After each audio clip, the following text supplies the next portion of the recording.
Hey, my sugars. Welcome to Taco Tuesday.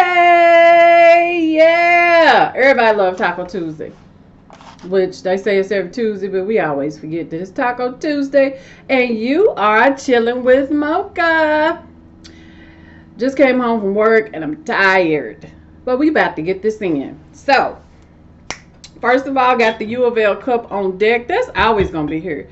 It may be a different one that I have from time to time, but it's always U of L. Always. Got the Valentina hot sauce. This is a taco hot sauce. You can get this hot sauce from anywhere. What is it? Dollar Tree. What am I saying? What is it? Dollar Tree, because that's my favorite store. Dollar Tree, Dollar General.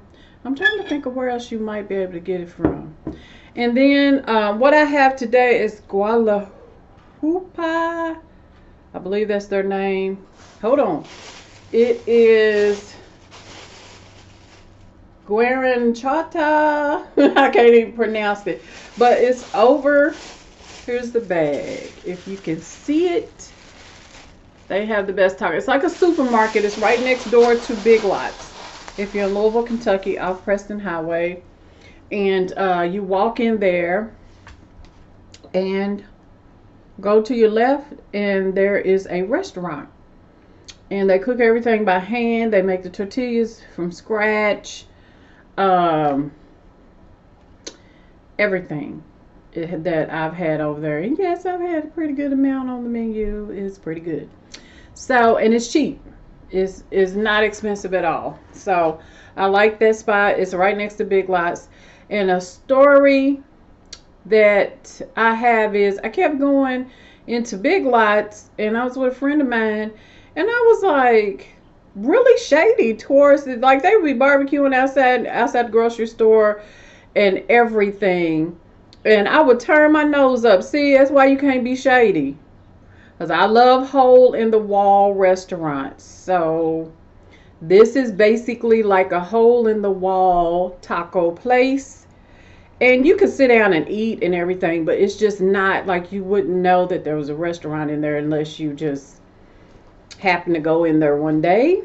And it does cater to the Latino, Mexican community. So they cater to everyone, but it's just basically their store where they have their own ethnic products for them. So I go in there, I enjoy it. The first two tacos that I had were just plain tacos, and I had it with lime, and it was like the best thing I had tasted in so long. Because you go to different Mexican places, but a lot of the Mexican, like El Nopo, they have become Americanized, so they get away from their traditional way of eating things. And I learned at this restaurant, they don't have queso. There's no queso. But they have, what is it, Conseco Freco? I love saying that, and I know it's completely wrong. But that's that cheese, the little cheese that you see shredded on here. And I have the 4 traditional tacos. And hopefully you can see those with the fresh limes. These are 4. Yes, 4. And they are filling. It's steak tacos, and they are filling. They are amazing. They always serve it with fresh cilantro, fresh lime, and then they always give you their homemade sauce. I don't know what these sauces are, but I will tell you beforehand that they are very spicy. They are good, but they are spicy. So if you like spice, this looks like guacamole, but it's like a spicy guacamole. And I'll taste a little bit. Uh-oh. I didn't even drop that. I'll taste a little bit for y'all. I can tell y'all, just with that little taste, that's hot. And anybody from the Spanish community knows what that is, and they know that it's hot. This is basically a red sauce, and it's hot. You can look at it and tell. Child, this has to be 911, and this has to be 922. Baby, you're going to the upper room if you eat these on your tacos. I'm a lightweight when it comes to spice, so this is going to be my taco seasoning. So, yeah, I was a little shady towards them. And then I ended up loving them.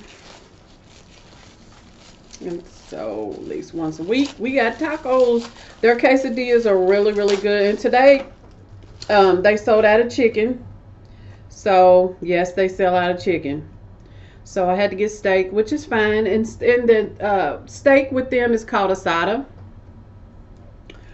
And you have to figure that out because everything on their menu is in their language. It's their restaurant. It's their language. Deal with it or make your own tacos at home. Pretty sure they don't care whichever one, whichever way. So we're going to get to eating first and then we're going to have a little chit chat. Which y'all probably didn't lit me up about my first one yesterday. But I really don't care because I say what I feel. And I stand behind it. I respect everybody's opinion. I respect mine. So that's as simple as it gets. I don't know how you feel when you come home to a good taco. Look at that cilantro. Cilantro leaf. Can't get that Taco Bell. Now I like Taco Bell. Depends on how I'm feeling. But Taco Bell prices then got a little too damn high. And you could tell them I said it. It don't make no sense that when you go get 3 taco, wait a minute, what is it? 3 supreme tacos. That is $5.50 or $5.60. That's not even a combo. So Taco Bell, y'all need to step y'all game up. I'm gonna be over in here. This is one of my favorite taco places, and the other one, which is my #1 taco place, is called Valparaiso. And I probably done butchered the name, but they're off Fagenbush Lane. If you're in Louisville, Kentucky, and you have that experience, I'll leave this right here because a lot of y'all don't know. Like I didn't know. I got to get used to this camera, so I'm just gonna have to deal with me messing up some stuff. But this is them. And look, if y'all cool with them, y'all let them know so they can sponsor me. I need some coins. So somebody say something to them. So I got my juice on deck. I just have like a punch juice today in my Louisville cup. And I'm getting ready to eat. And I'm actually going to eat today. I know yesterday I got all off into that subject. But that just does something to me. So anyway, we ain't going to get on that today. We gave that to yesterday. We're going to move forward. See, you can tell when it's fresh. When I have a nice little block of cheese right there beside the shredded cheese. So I know somebody that personally shredded this today. And this is corn tortillas. I tend to like the corn tortillas better than the other one. It really wouldn't matter, but I still prefer these better.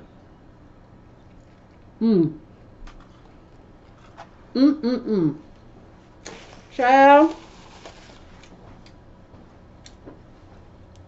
It'll taco right there. That gives you life. And all I need is this. I don't know if they mix the cheese, the Conseco Freco, I'm going to mess that up. Y'all just correct me. With like sour cream. I'm not sure. It tastes like it is, but I don't know. I do know that their sour cream is homemade. So you got my vote with that. But they don't really, I don't know if when I go in the store, if they don't really understand what I'm saying, or if I don't understand what they're saying. It could be a combination of both. But one understanding we have is that is my order. So they never get that wrong. They never disappoint. And the limes are always fresh. So I appreciate good customer service.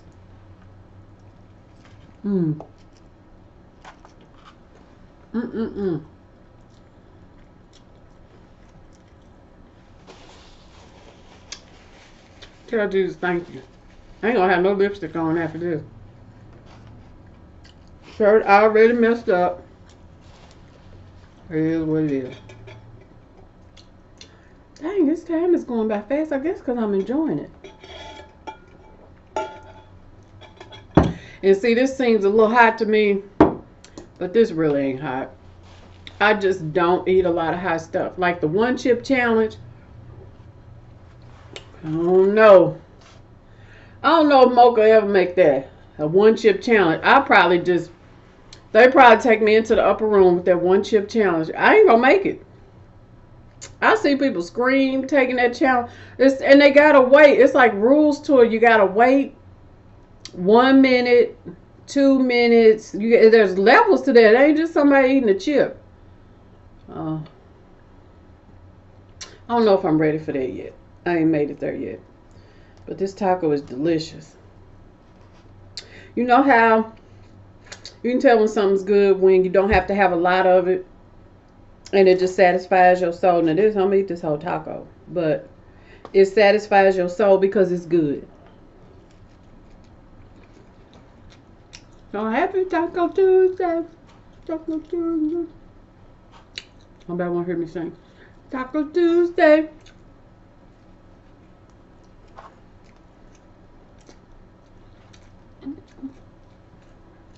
You two, y'all need to stop tripping on the music, because right about now, I could play some good music just biting into that taco. Probably should play a clip, but for my second video, I want to get kicked off this thing. I ain't even had 2 videos in and I didn't get kicked off. I can't do it. So anyway. Let me finish this taco and then we'll get into my topic. Because some of y'all going to be mad. Some of y'all probably unfriend me on Facebook and everything after this. I really don't care. Because it needs to be talked about. A lot of y'all don't want to face that thing called the truth. And there's some cycles we got to stop. We can't keep blaming everybody else for things we know we doing wrong. And this has so much meat in it. It's delicious.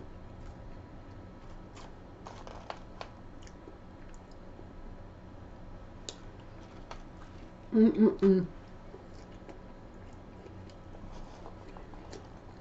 probably taking a nap after this.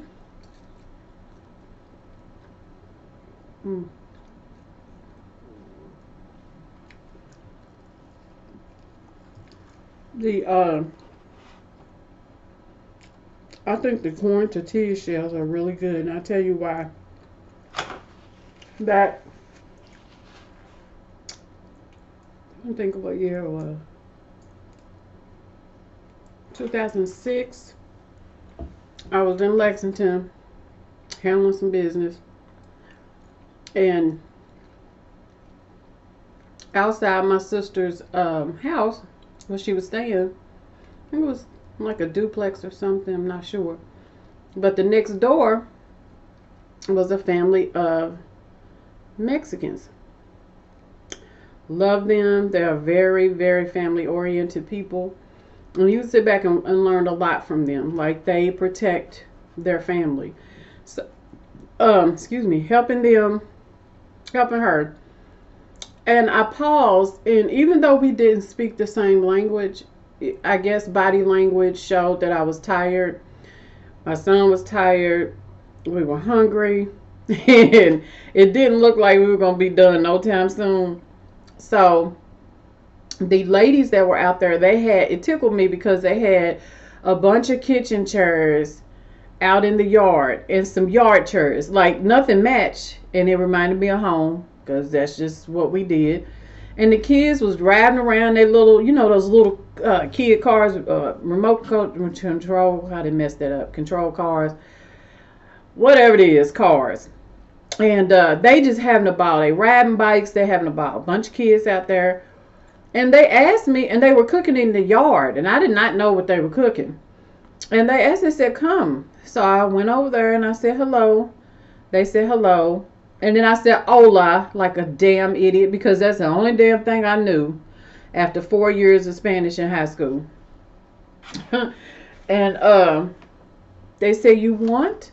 And I said, "Yes." I mean, it was offering me. I mean, they were outside, and this is before everybody got into the hepatitis A scare and all that mess. And what are they into now? The measles and all that mess. Before, all I saw was, I was tired, I was hungry, so was my son. And these people saw that, and they didn't see any color, they didn't see anything. So I sat down in the little kitchen chair, and she made my taco. They were taking tortillas that they made. They were sitting there making and passing them to each other. And there was an older lady sitting there, and she had the little press thing out on the little table. And they passed them around. They put it on the fire for a second. They didn't have no utensils. And then she put, it was pulled beef. They had marinated for a long time. Like, they don't really use like ground beef hamburger like we use. They use like a pulled beef, and oh my God, it was succulent. And put it on there. They put some pico de gallo that they made, and just a little bit of lime, and just squeeze it on there. And gave one to me, gave one to my son. And I was like, oh my God, it gave us a little, you can tell they got kids. They had little bottled waters, and gave us one, and it was the best thing. That was a game changer for me, because all I knew was Americanized tacos. But had this taco, and it was like, oh my God, that is awesome. Told my grandmother about it at the time. My grandmother was doing pretty well. She wasn't sick. And my grandmother said, yes, when we went on vacation to Mexico, they don't use hamburger meat. They use pulled pork. They use pulled beef, and pulled beef is more of an upscale of what a lobster would be to us. So they use more pulled pork and pulled chicken. So that's a lesson for you. But it was awesome. I appreciated it. They smiled at me. I smiled at them. And I ended up finishing helping my sister and leaving. But that's the one thing that we need to start doing, is helping each other and creating memories. And that damn taco was good. They probably didn't wash their motherfucking hands all day or nothing. But guess what? I ate that damn taco. If we're going to die, we're going to die together. I don't know. But them kids run around just as healthy and chunky. And they was chunky sitting there, and so was I. So we all right. We still living. And this is some odd years later. Oh.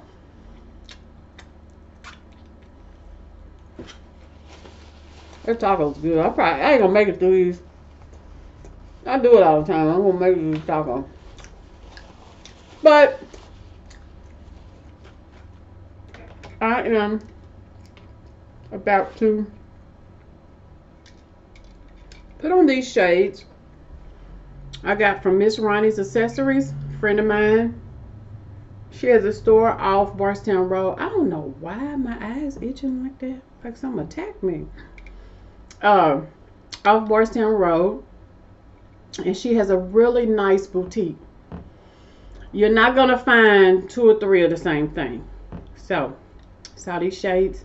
Thought I'd give her a plug. Miss Ronnie's Accessories. You can also go on Facebook and find her, and Instagram. MS Ronnie's Accessories.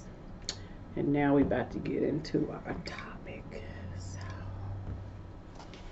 here we go. So today's topic is, we want to talk about, it's really 2 things in one.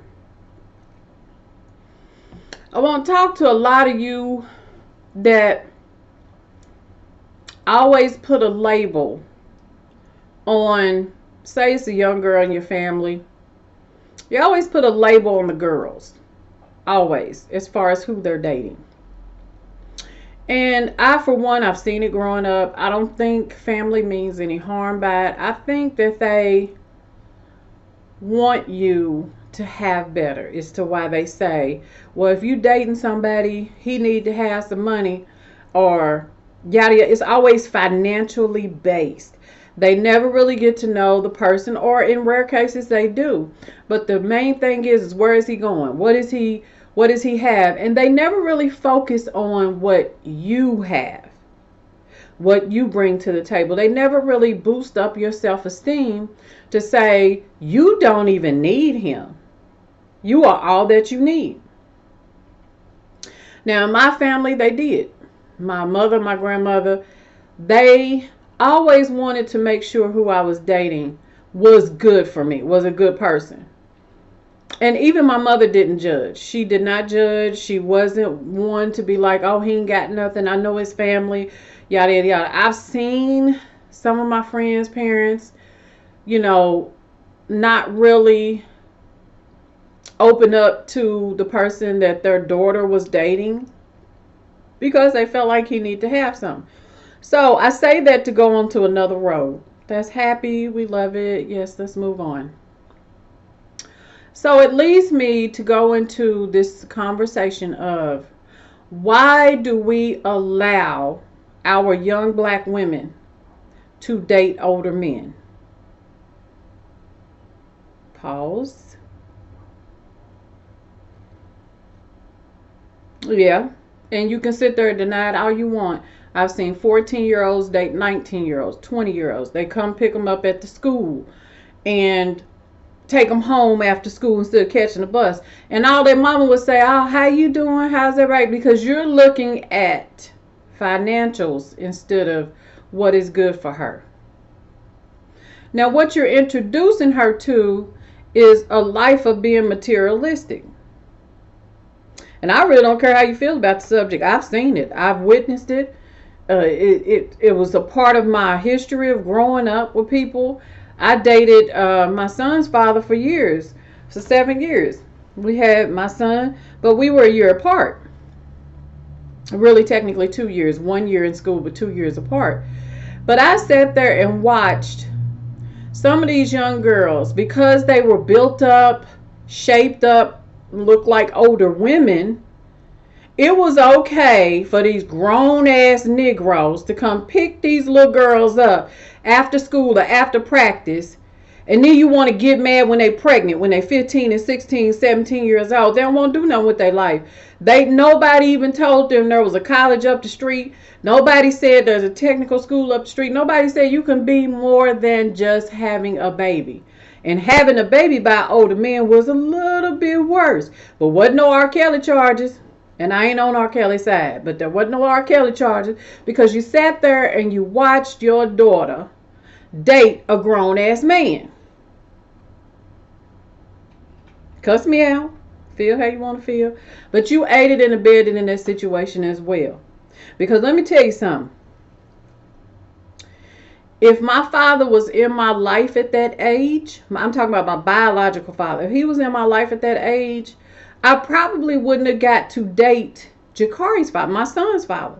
Because it's just some things you don't allow. Now, in the Mexican community, I'm not Mexican, but in the Mexican community, these young girls can't go nowhere without being having a chaperone. We just wave to them back. Where you going? Wave to them back. You don't ask nobody to come to the door. You let them disrespect your house and blow a horn. And out goes your damn daughter looking like she's 30 years old and you don't care. Now, part of parenting and guardianship, because I know some people, my grandmother was my guardian. But a lot of parenting and guardianship involves you getting in that ass. You need to know where the hell they're going. First of all, they ain't going nowhere because that damn skirt too short. I remember seeing an 18-year-old cousin of mine get stopped in her tracks by my great-grandmother because her crotch, what she said, your crotch is hanging out. And it really wasn't. It wasn't even, she just had shorter shorts on. But it wasn't nothing hanging out. But guess what? She was 18. And you best and damn well believe she turned her ass around and changed her clothes. Wasn't no talking back. Wasn't none of that. Ain't no blowing the horn. Who is he? They want him to come in the house. They want to know who's your people. That's the first thing. Country people, that's the first thing they say is who your people. Because first of all, they want to make sure you ain't dating your cousin. But second of all, they need to know where their child is. They need to know who you are, where y'all going, who gonna be there. Wasn't no cell phones, wasn't no house phone. Well, it was a house phone. But wasn't nobody getting ready to call that green rotary phone all day. You just not gonna do that. And they not get ready to go out looking for you. That's just the way life was.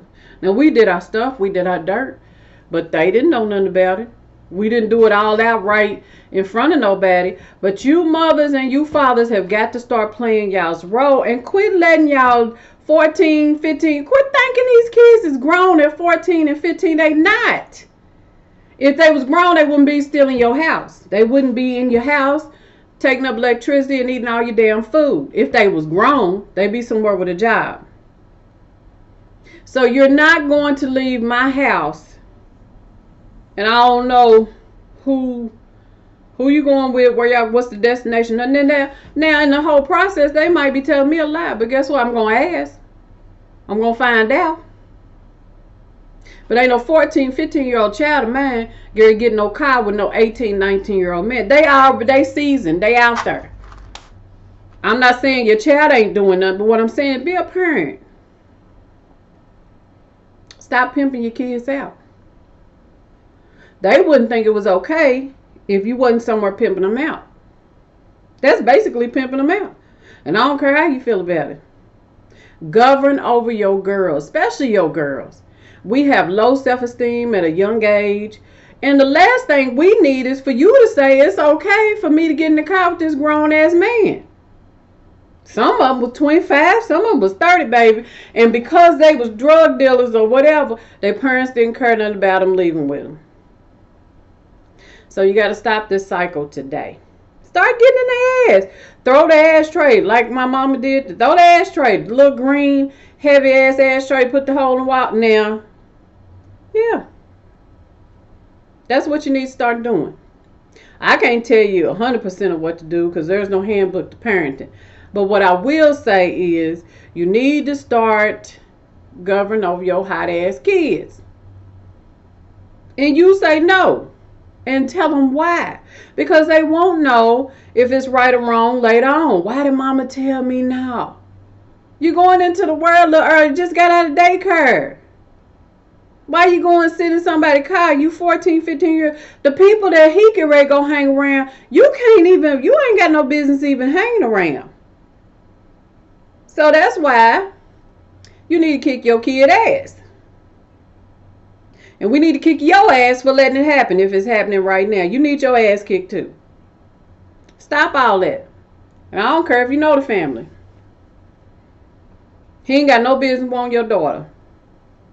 Till she's 18 years of age and she's on her own. And even then, if you know it's not right, you still stop because that's your child forever.